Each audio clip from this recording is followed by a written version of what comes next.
Here's my message to President Trump ahead of his meeting with President Xi. Continue to proceed full steam ahead with what's working when it comes to tariffs. Do not settle for an uneven deal. I know he's smart, but he has a lot of people from Wall Street, Goldman, Morgan Stanley, all these people pushing him on this. China has done literally nothing to earn a reprieve from these scheduled tariffs. China said they'll do better. Where's the evidence? Remember what President Reagan said about the Soviets when it came to military issues, of course. A big one was trust but verify. Remember, Mr. President, you won because of Main Street, not really Wall Street. Here with reaction is Stephen Yates, China expert, former Deputy National Security Advisor for Vice President Dick Cheney, and Robert Wolf, former UBS Chairman and Obama Economic Advisor. All right, Robert, you are of the mind that we need a slightly more, softer approach to China when it comes to at least the threats of tariffs. Why is that? I would say it a little differently. I would say, one, I would argue I'm more forceful. I would have stayed with TPP. That's trading with the 11 nations ex-China. The best way to attack China is actually to trade around them. Secondly, I think it's all about intellectual property and patent protection. I would be much tougher on things like economic espionage and getting the FTC involved. With respect to tariffs, I just don't think that's a good policy, because actually the one who loses the most are our consumers, because the tariffs get passed on to us as taxes and higher costs of goods. So I don't think that that's a great tool, Robert, although it's been working. That's the line. You've recited pretty much kind of the internationalist line on dealing with China. Here's the problem with that, is that if all of these things were the way to go, then why didn't Clinton do them?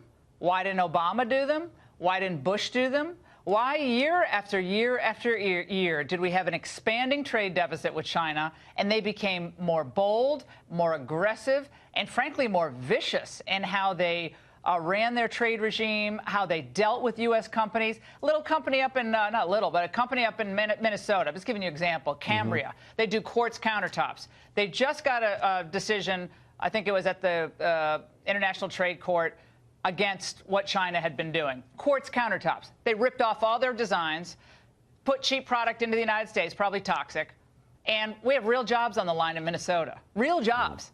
Thankfully, they won, but they had the money to fight. Most companies just give up. They don't have the money to fight this. So if all these things worked, then why didn't all these genius economists in the Obama administration say, oh, let's do these? Well, they tried a lot of it. It didn't work, because China is the big dog on the field right now. Other than the United States, that's it. Okay, well, there's a lot to take under the hood there. Let me first start with, one, TPP was taken back by Trump. It was actually could have been... Yeah, because it was a destructive force for America's sovereignty. We're not going to debate TPP here tonight, because we don't have time to debate TPP. But it was a loser. Hillary Clinton even said she was against it. All of Middle America was against it. The Chamber of Commerce was for it. Oh, Chamber of Commerce.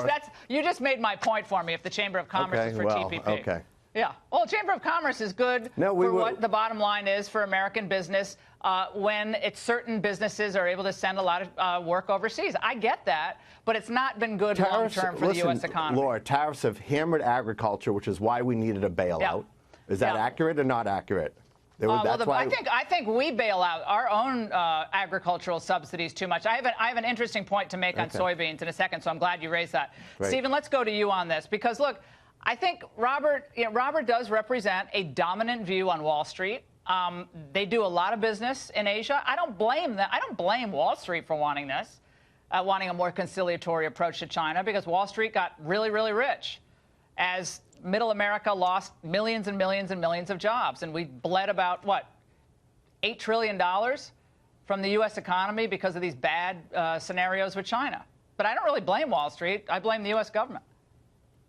Well, it is our responsibility to protect our own interests, and it's taken kind of a shock agent like Donald Trump to remind everybody about that being the primary mission of our government.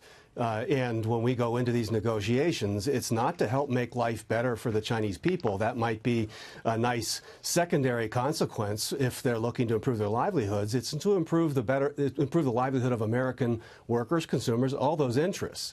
But this has been part and parcel of a long-time theory that's been at the heart of China policy that has believed that if we've brought China into the global systems, that it would normalize their behavior and our differences would narrow and that we would have greater access to their markets. But even if you just take the tariff questions, they still have wildly high tariffs in key areas.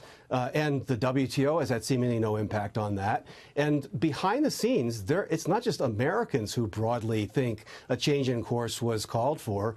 A lot of our allies, even Europeans, are now, and others at the G20 from Latin America, are saying, you know, we want President Trump to hold firm on this because there needs to be a reset in how China thinks it can engage the world. It's gotten away with too much for too long. All right, Robert, do you think in the end Trump will back off on these tariffs, the increased tariffs that would kick in January 1st?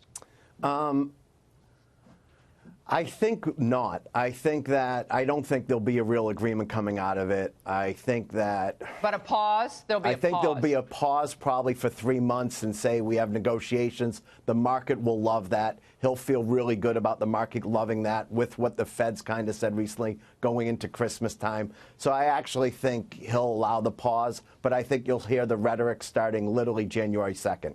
That's funny. On the soybeans question, we're out of time, but yeah. U.S. soybean exports to China are down 98%. It's a big hit this year, and the markets wobbled. The damage became clear to that industry. But the political fallout that China anticipated, this is from the New Business Week piece tonight, yeah. never materialized.